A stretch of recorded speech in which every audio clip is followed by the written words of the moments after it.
lalu kita sudah membahas tentang virus ya. Jadi istilah virus itu berasal dari bahasa Latin yaitu virion yang artinya racun. Nah, kamu tahu tidak kenapa dia disebut racun? Ya karena memang sebagian besar jenis virus ini dapat menyebabkan penyakit baik pada tumbuhan, hewan ataupun manusia. Nah, lalu virus dikatakan juga sebagai makhluk peralihan atau metaorganisme antara makhluk hidup dengan makhluk tidak hidup. Nah, kenapa dikatakan dia makhluk hidup? Ya karena memang virus ini dapat memperbanyak diri. Nah, kenapa dikatakan dia makhluk tidak hidup? Ya karena memang virus tidak melakukan metabolisme dan hanya bergantung pada hospes atau sel inangnya. Jadi ketika dia tidak hidup, dia hanya dapat mengkristal. Nah, yang anehnya, virus ini bukan terdiri atas sel. Padahal kita tahu kan bahwa benda dikatakan hidup itu jika terdiri atas sel. Sementara virus tidak punya sel atau disebut dengan aseluler. Nah, jadi virus hanya mempunyai satu asam nukleat. Kalau tidak DNA, dia hanya punya RNA saja. Nah, inilah yang menjadikan salah satu alasan kenapa virus itu hanya dapat bereplikasi dan memperbanyak diri ketika berada di dalam hospes atau sel inangnya. Nah, lalu bagaimana sih sebenarnya siklus hidup virus? Mari kita lihat pembahasannya dalam video berikut ini. Dalam pertemuan pertama sudah kita bahas bahwa virus itu bersifat parasit obligat atau parasit intraseluler. Artinya apa? Artinya virus itu tidak dapat hidup di alam secara bebas, tetapi harus berada di dalam makhluk hidup lain atau yang disebut dengan sel inang yang hidup ya untuk bereproduksi. Hal ini terjadi karena virus tidak memiliki sistem enzim dan tidak dapat melakukan metabolisme, sehingga untuk melaksanakan aktivitas hidupnya, mereka itu harus menginfeksi sel inang. Di dalam sel-sel inang, nah virus ini dapat bereplikasi dengan subur ya. Selanjutnya dia akan menguasai tuan rumahnya dan menyebabkan penyakit. Nah, replikasi virus ini dapat terjadi di daerah sitoplasma atau di dalam inti sel inang. Meskipun ada juga ya virus diam yang tidak memperlihatkan keberadaannya walaupun sudah bertahun-tahun berdiam dalam sel tuan rumahnya. Inang virus itu dapat berupa sel bakteri, sel tumbuhan, sel hewan, dan sel manusia.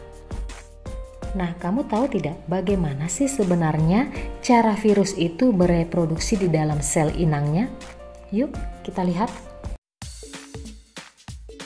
Cara reproduksi virus dikenal sebagai proliferasi. Tahap-tahap yang dilakukan selama proliferasi adalah adsorpsi, yaitu fase penempelan pada sel inang ya. Kemudian injeksi, yaitu fase memasukkan asam nukleat. Kemudian sintesis, fase pembentukan, fase perakitan, dan fase lisis, yaitu fase pemecahan sel inang. Proses reproduksi virus itu dibedakan menjadi dua siklus, yaitu siklus litik dan siklus lisogenik. Oke, kita bahas satu persatu ya. Kita bahas yang pertama mengenai siklus litik.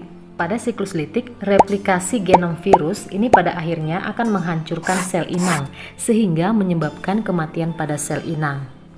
Virus yang hanya dapat bereplikasi melalui siklus litik disebut dengan virus virulen. Nah, sekarang kita lihat bagaimana proses reproduksi virus dalam setiap fase dalam siklus litik ya. Pertama, fase adsorpsi. Ini diawali dengan menempelnya ujung ekor virus pada dinding sel bakteri. Nah, jadi virus itu mengidentifikasi dinding sel bakteri tersebut dengan menggunakan kesesuaian lock and key atau lubang dan kunci. Lalu, dinding sel tersebut itu nanti akan dilarutkan oleh enzim lisosim, yaitu enzim penghancur, sehingga terbentuklah lubang pada dinding bakteri atau sel inang. 2. Fase injeksi atau penetrasi. Jadi melalui lubang tersebut dimasukkanlah DNA atau RNA virus ke dalam sel inang. tetapi kepala dan ekor virus tetap tertinggal di luar sel dan akan terlepas serta tidak berfungsi ketika injeksi DNA telah dilakukan. 3. Fase sintesis. Pada fase ini, DNA virus yang mengandung enzim lisosim akan menghancurkan DNA bakteri. Nah, jadi setelah DNA bakteri hancur, DNA virus yang akan mengambil alih kendali kehidupan. Nah, kemudian di dalam tubuh bakteri, si DNA virus ini akan mereplikasikan diri, kemudian melakukan sintesis protein hingga membentuk bagian-bagian kapsid seperti kepala, ekor, dan serabut ekor. 4. Fase perakitan. Dalam fase ini, bagian-bagian kapsid virus yang awalnya terpisah selanjutnya dirakit menjadi kapsid virus hingga terbentuk tubuh virus baru. Fase yang terakhir yaitu fase lisis. Jadi setelah virus baru terbentuk, virus akan memproduksi enzim lisosim lagi yang akan digunakan untuk menghancurkan dinding sel bakteri. Lalu dinding sel bakteri hancur dan sel bakteri akan mengalami lisis atau pecah sehingga virus-virus baru akan keluar untuk menginfeksi sel bakteri lain. Begitu seterusnya. Sekarang kita lihat bagaimana siklus lisogenik. Siklus lisogenik merupakan siklus replikasi genom virus tanpa menghancurkan sel inang sehingga virus berintegrasi ke dalam kromosom bakteri atau sel inang. Fase awal yang dilalui oleh siklus lisogenik sama dengan siklus litik, yaitu melalui fase adsorpsi dan fase injeksi.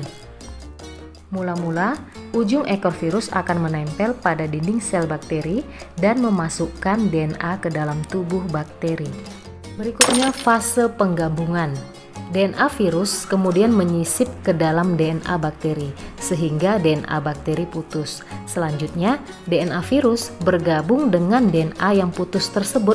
Akhirnya terbentuklah DNA sirkuler baru yang telah disisipi DNA virus atau yang disebut dengan profag.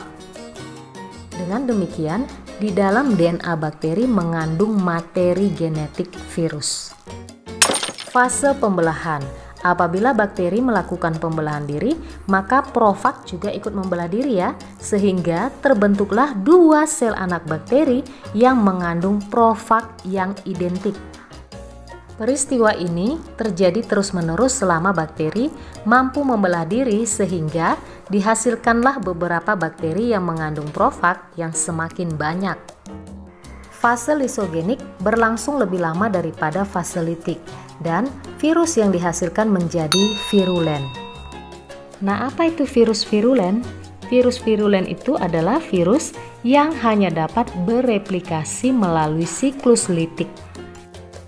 Jadi, siklus lisogenik itu akan berakhir menjadi siklus litik jika DNA virus keluar dari DNA kromosom sel inang. Perubahan siklus ini disebabkan antara lain oleh panas matahari. Nah, sekarang kita lihat bagaimana klasifikasi virus. Pengelompokan jenis virus didasarkan pada beberapa hal, yaitu yang pertama, berdasarkan organisme yang diserang, maka virus itu akan tergolong menjadi 3, yaitu 1. Bakteriofag. Bakteriofag merupakan virus yang menyerang sel bakteri.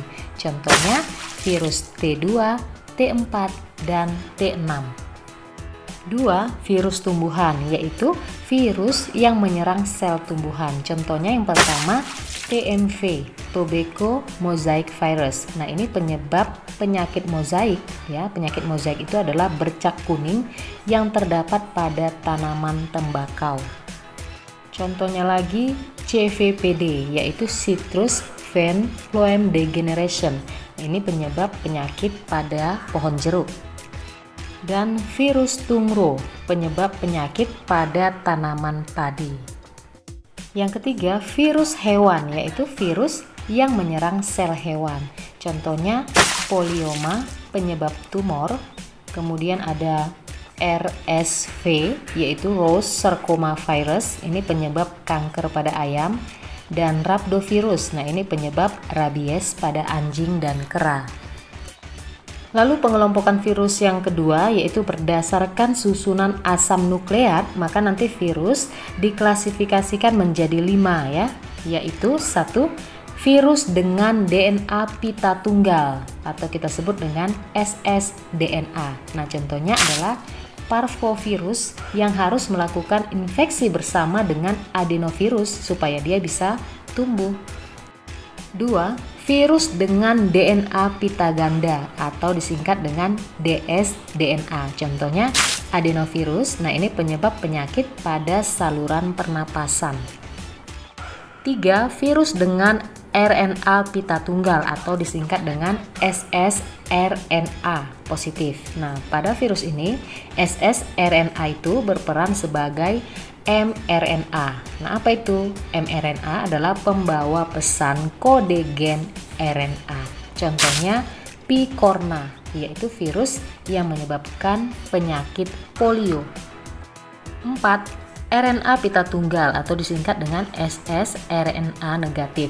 Pada virus ini, ssRNA itu berperan sebagai cetakan mRNA. Nah, contohnya adalah rhabdovirus. Ini penyebab penyakit rabies.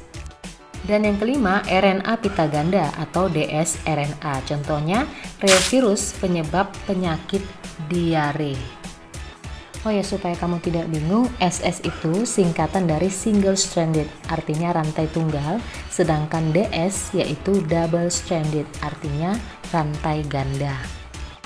Nah, lalu menurut sistem ICTV, yaitu International Committee on Taxonomy of Virus, terdapat 3 tingkatan takson dalam klasifikasi virus, yaitu famili, genus, dan spesies.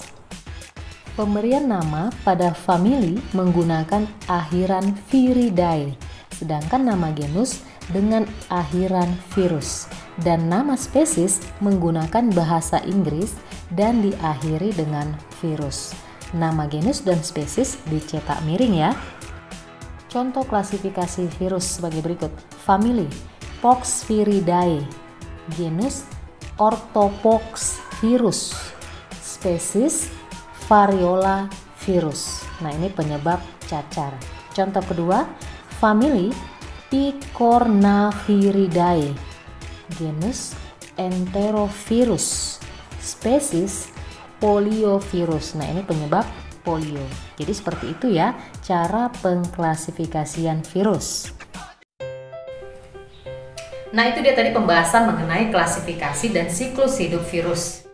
Jadi yang perlu kalian ingat, perbedaan antara siklus litik dengan siklus lisogenik itu terletak pada tahap penggabungan dan pembelahan.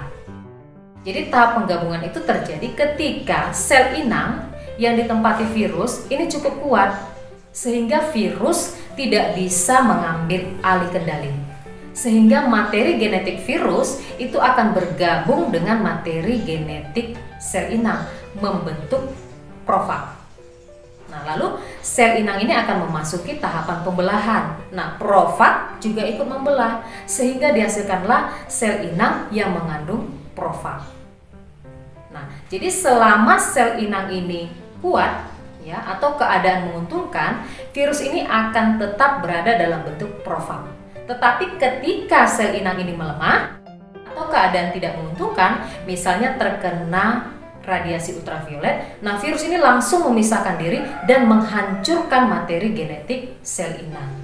Nah, lalu kembalilah si virus ini akan mengambil alih kendali. Lalu masuklah ke siklus litik kembali. Ya, jadi demikian perbedaan antara siklus litik dengan siklus lisogenik. Jadi materi kita hari ini sampai di sini dulu. Kita akan ketemu lagi di materi berikutnya masih di topik virus. Oke, terima kasih dan tetap semangat.